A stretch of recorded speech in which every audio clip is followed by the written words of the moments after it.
C. Rogers, who has lost the fire.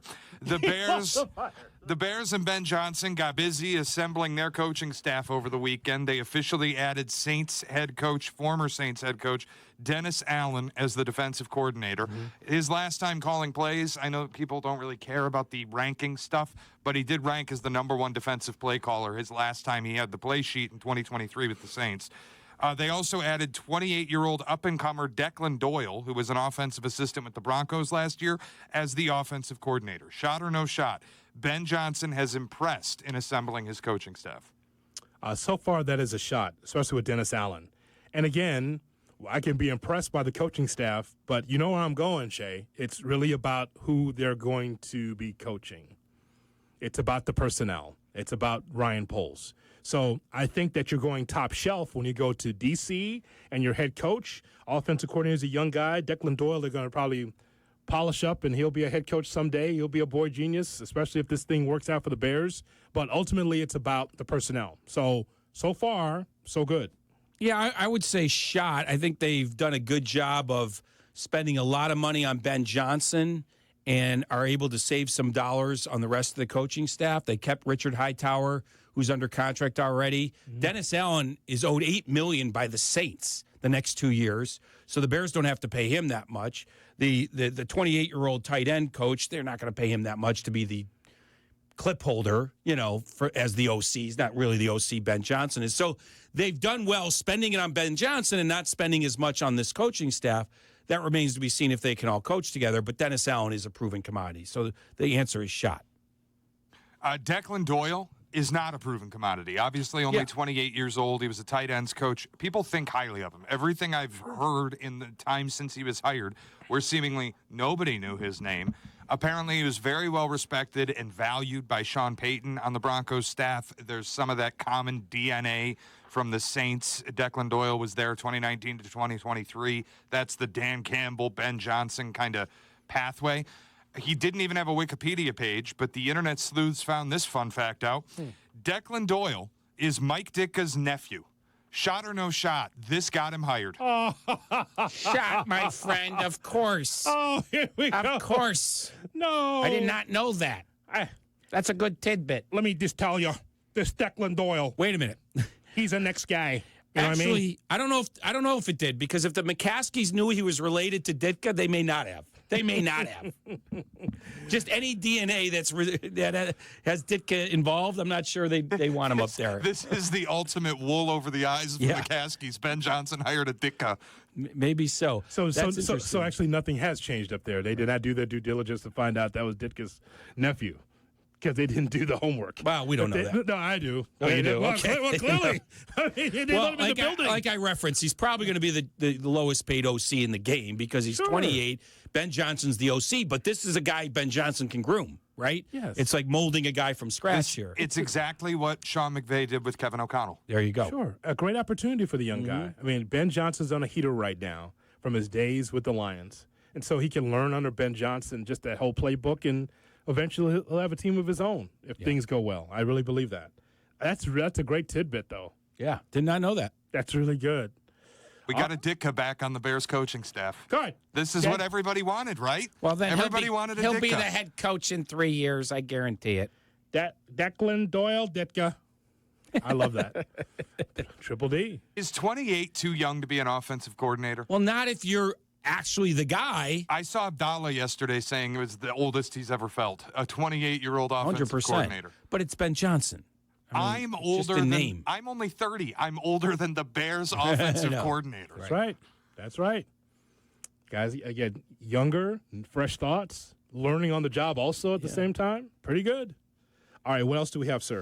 Over the weekend, Ben Johnson's agent, Rick Smith, talked about the differences that he has seen in Chicago and the effort they've made to change their hiring practices, saying the hirings that the Bears have made this offseason are, quote, 100% the new Bears. He also said the changes they made to their operations and improving their resources and organization were vital to luring Ben Johnson. He then gave all of that credit to Kevin Warren.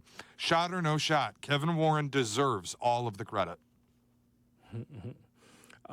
That's a no shot. It's not. First of all, I hate that new Bears feel, Jesse. You remember how the the new Coke used to taste? The new Coke. A lot like the old Coke. I agree with you. No shot. Yeah. I agree with you. No shot. I don't like the new Bears. I don't like that moniker. It's the new Bears. The new Bears were there a year ago when they kept Eberflus and had one of the worst seasons ever. Yes. With a talent like Caleb Williams. So I'm not convinced quite yet. Yeah, I don't like that. They paid his client $13 million a year as a first-time head coach. That's why Rick Smith is saying nice things. Let's face it. I will give the Bears credit when I start to see the chops and the skins on the wall. Absolutely. When you start to see the success. Now, again, these are all hires, Shay. And again, you get Ben Johnson, top of the list, top shelf. Awesome. You are able to get a defensive coordinator in Dennis Allen, top shelf. Okay, so now there's more to the Bears' success than just getting the head coach right. You have to continue on. You have to continue to build a really solid coaching staff to turn this team around, to help turn this team around. But ultimately, it's about the personnel. But Kevin Warren, so far, so good. It's fine.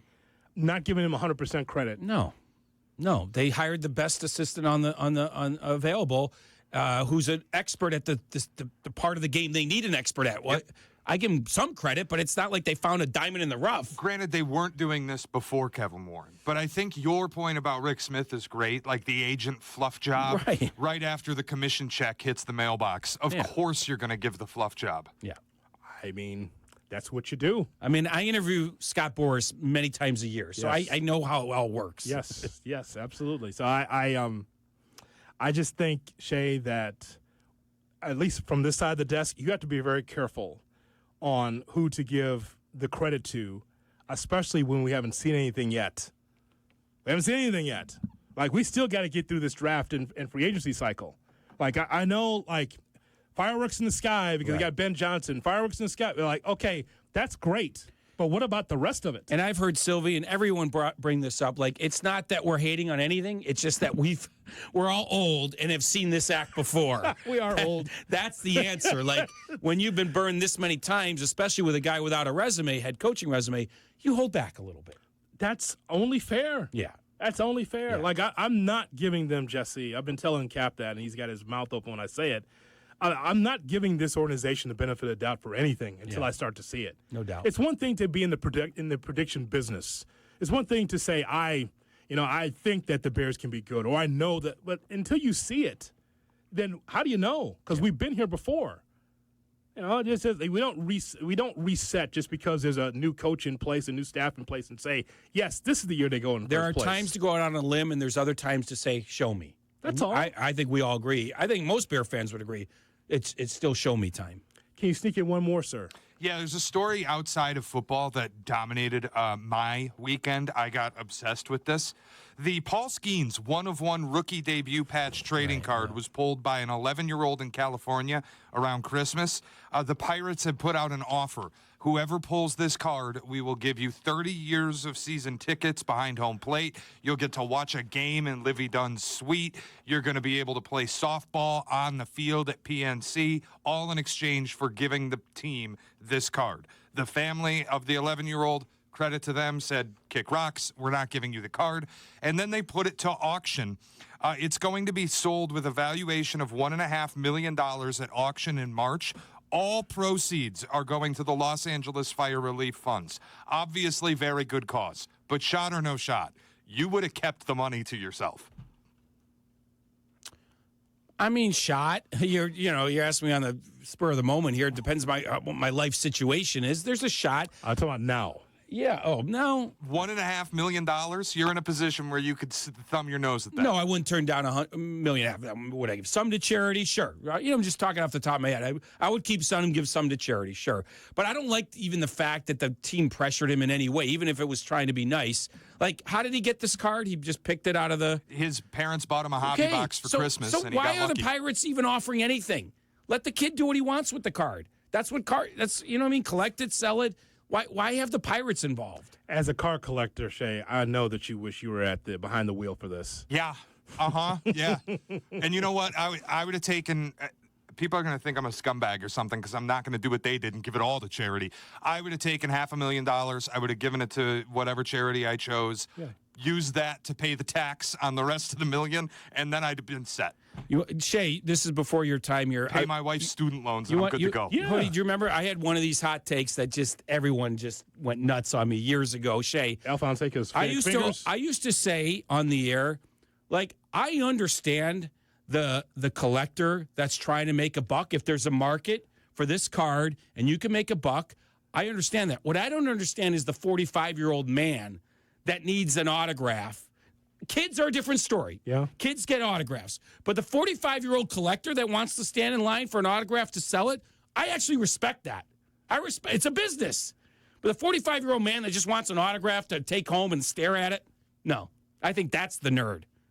Most people come down on the collector, right? Oh, Yeah. you're just doing it for money. No, it's called a business. Yeah. There's a market for it. Sure. You're a 45-year-old man, you're supporting your family, whatever, sell the card. So I have no problem making money off of a card. I actually agree with that because I don't collect baseball cards so I can throw them in a binder and show like, oh, my kids someday will love to go through my baseball cards. No, dude, I hope that I hit gold on one of them. That's what I'm hoping for. And I've been around athletes my whole life. Like, most love signing for kids. They don't like signing for adults.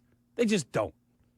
Yeah, I thought I was going to strike gold with those McGuire, Canseco, Topps rookies. I thought in 88, 89, I thought I'd buy a house with those cards. It did not work out for me very well. No, it those didn't. two. So, yeah, I would definitely, give some to charity, but also, yeah, absolutely, pocket the rest. And I think that what the Pirates tried to give, I wouldn't want. No way. Like, by the time Skenes is going to be out of there in a couple of years.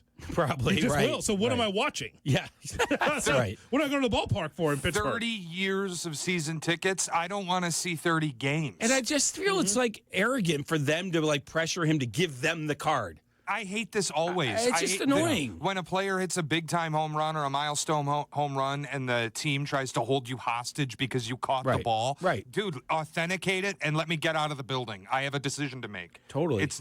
I'm not giving this up for a signed bat. You have to be out of your mind. Go to a Pirates game with Livy Dunn in her suite. She's not going to pay attention to me. Exactly. That's what I said. She's going to take a phone call from a friend and spend the whole time in the hallway. Yeah, she's not going to want to spend time He's with me in the 11. game. I guess an 11-year-old boy probably would want to be in the suite with her, but it's not the sales job you think it is. Behind home plate for 30 years watching the Pirates. That sounds like a punishment. What's second place? 40 years? Oh, my God. That's actually a penalty. Right. Jeez. Yeah, I had somebody saying, well, they could sell the tickets. I'm like, God bless. Good luck doing that. Weekday day games behind the plate prices to a Pirates game. No. You're stuck holding the bag on that. I feel it feels dirty that they're even like he went and bought the thing. He pulled the card. Let him. Don't even bring up the team. Like the team should have no say in anything. Do what he wants to do with it. Yeah. And by the way, so would you? And you had a choice: keep the tush push as often as you want, or 30 years behind home plate to watch Pirates games. Tush push. That's how bad the Pirates have been. Around the Although NFL. my guy from SIU is the manager, Eric Shelton. I can't do Sylvie like you can, right? Coming up, we have Around the NFL. It's Cap and J Hood. Jesse's in for Cap, and we're presented by ESPN Bet.